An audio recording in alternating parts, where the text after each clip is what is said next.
Guys, 200.000 ton. Itu bukan jumlah pasir di pantai, bukan berat gunung. Itu jumlah batu kapur yang kelepas dalam satu kali ledakan di tambang semen. Satu kali ledak. Dan semua batu itu pada akhirnya bakal jadi benda yang paling lo anggap remeh seumur hidup lo. Kantong semen. Gue tahu kedengarannya gila, makanya gue mau buktiin langsung ke lo dari awal sampai akhir bahwa benda paling biasa di toko bangunan itu punya perjalanan yang lebih ekstrim dari yang lo bayangin. Oke, kita mulai dari awal banget, dari bahan bakunya. Bahan utama semen itu ada dua, batu kapur dan tanah liat. Dua bahan ini harus ditambang langsung dari alam, dari tempat yang namanya quarry, semacam area penggalian besar di kaki atau lereng gunung. Dan cara ngambil batunya, ini bagian yang bikin mata lo langsung melek. Mereka nggak pakai cangkul, nggak pakai alat biasa. Mereka meledakkannya. Jadi gini prosesnya. Tim penambang ngebor lubang-lubang di dalam batu sampai kedalaman tertentu. Ke dalam lubang itu dimasukin bahan peledak, salah satunya amonium nitrat. Lubangnya ditutup lagi pakai kerikil biar tekanan ledakannya maksimal. Semua bahan peledak itu dihubungkan pakai kabel ke satu detonator utama yang dikontrol dari jarak jauh. Terus semua orang mundur. Jauh. Dan kemudian, boom! Ledakan gede banget menghancurkan sisi gunung dengan kekuatan yang udah diperhitungkan secara super cermat sama para insinyur. Tahu nggak, dari satu kali ledakan itu aja bisa kelepas sampai 200.000 ton batu kapur. 200.000 ton guys, itu bukan salah ketik. Bayangin aja sendiri beratnya segimana. Batu-batu yang hancur itu kemudian berserakan di area tambang, siap buat dikumpulin. Nah, ngumpulinnya juga nggak pakai tangan dong. Disinilah ekskavator hidrolik raksasa masuk lapangan. Ukurannya gede banget. Satu skopan ekskavator ini bisa ngangkat sampai 17 ton batu kapur sekaligus. 17 ton. Itu berat lebih dari 3 gajah Afrika dewasa dalam satu gigitan. Batu-batu itu kemudian dimuat ke truk tambang berukuran raksasa, yang sekali angkut bisa bawa beban 60 ton. Truk-truk ini bukan truk biasa yang lo lihat di jalan. Ini level lain. Bannya aja setinggi orang dewasa. Dan mereka bolak-balik ngangkutin batu ke pabrik sepanjang hari. Sesampainya di pabrik, tahap pertama di pabrik adalah penghancuran. Batu-batu gede hasil ledakan tadi dimasukin ke mesin yang namanya crusher. Mesin penghancur raksasa yang cara kerjanya pakai palu-palu besar yang muter dan ngerentam batu tanpa henti. Disinilah batu yang tadinya segede meja, sekelas kulkas, bahkan yang segede mobil kecil, dipecah-pecah sampai ukurannya kira-kira segede bola tenis. Kebayangkan bunyinya kayak gimana di dalam pabrik itu? Bising, berdebu, tapi prosesnya penting banget. Setelah dihancurkan, batu-batu yang udah lebih kecil itu diangkut lewat sabuk konveyor raksasa yang panjangnya bisa ratusan meter. Terus bergerak, terus mengalir menuju area berikutnya. Area prahomogenisasi.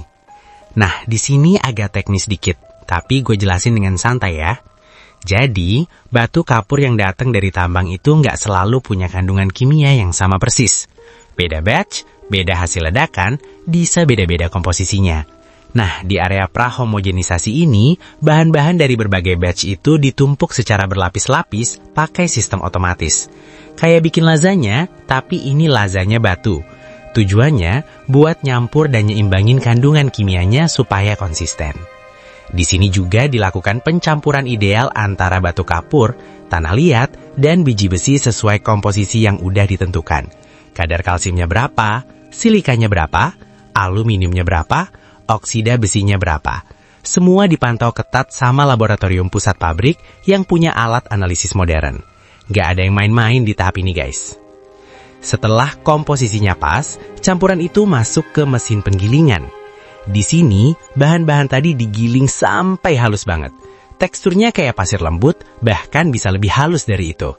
Hasilnya disebut raw meal, atau kalau diterjemahin tepung mentah. Mirip tepung terigu, tapi ini bukan buat bikin kue.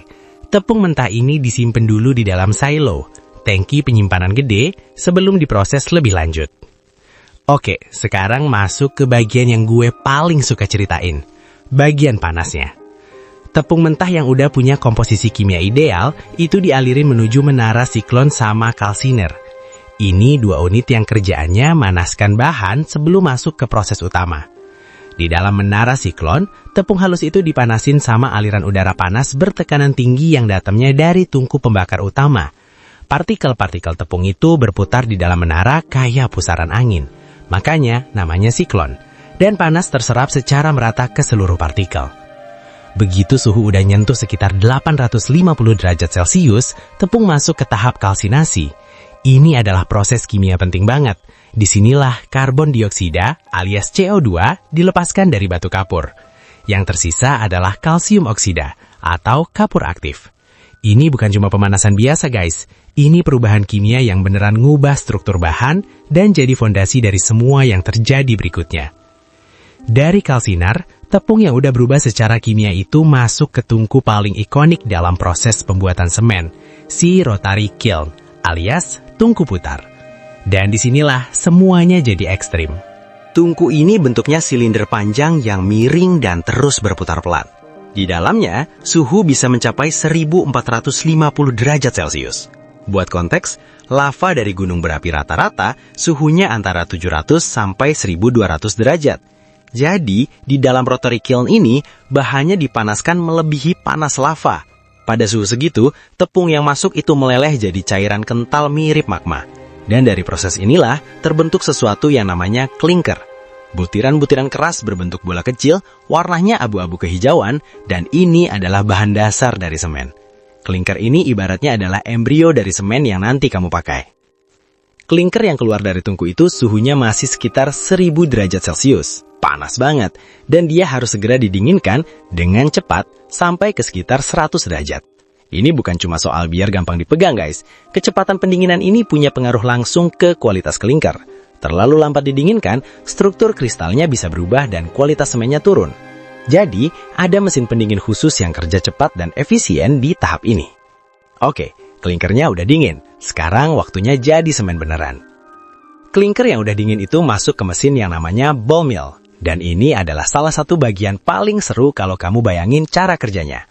Ball mill itu pada dasarnya adalah silinder baja gede yang di dalamnya diisi ribuan bola baja berukuran berbeda-beda. Waktu silinder itu berputar, bola-bola baja ini bergerak, saling tumbukan, dan menghantam klinker yang ada di dalamnya. Efeknya, klinker dihancurkan, digerus, dipecah-pecah terus lewat gesekan dan tumbukan tanpa henti sampai jadi bubuk super halus. Di dalam ball mill ini, klinker nggak sendirian. Dicampur juga sama gypsum, ini penting banget. Fungsinya gypsum itu buat ngatur waktu pengerasan semen. Tanpa gypsum, semen akan langsung mengeras begitu kena air. Dan itu masalah besar, karena tukang bangunan butuh waktu buat ngatur dan ngerapihin adukan semen sebelum mengeras. Selain gypsum, bisa juga ditambahin bahan lain kayak slag atau pozolan, tergantung jenis semen yang mau diproduksi. Hasil akhir dari ball mill, itulah semen. Bubuk abu-abu halus yang kamu kenal. Semen yang udah jadi itu dialirkan ke silo penyimpanan besar yang kedap udara. Di sana, semen dijaga suhu dan kelembapannya supaya kualitasnya stabil dan gak gampang menggumpal. Dari silo, semen mengalir lewat sistem pipa tertutup menuju area pengemasan otomatis. Di area pengemasan ini, semuanya serba robotik dan mesin presisi. Kantong semen diisi dengan berat yang sangat akurat, biasanya 50 kg per kantong. Dijahit otomatis, ditata di palet, dan siap dikirim. Semua dilakuin sama lengan robotik dan konveyor berkecepatan tinggi. Efisiensinya level pabrik modern banget. Oh, dan ini nggak berhenti di situ. Sepanjang seluruh proses dari awal sampai akhir, sampel-sampel semen terus diambil dan diuji di laboratorium. Mulai dari tingkat kehalusan butirannya, daya ikatnya, berapa lama waktu pengerasannya, sampai analisis kimia dan fisika lengkap pakai alat-alat modern kayak spektrometer.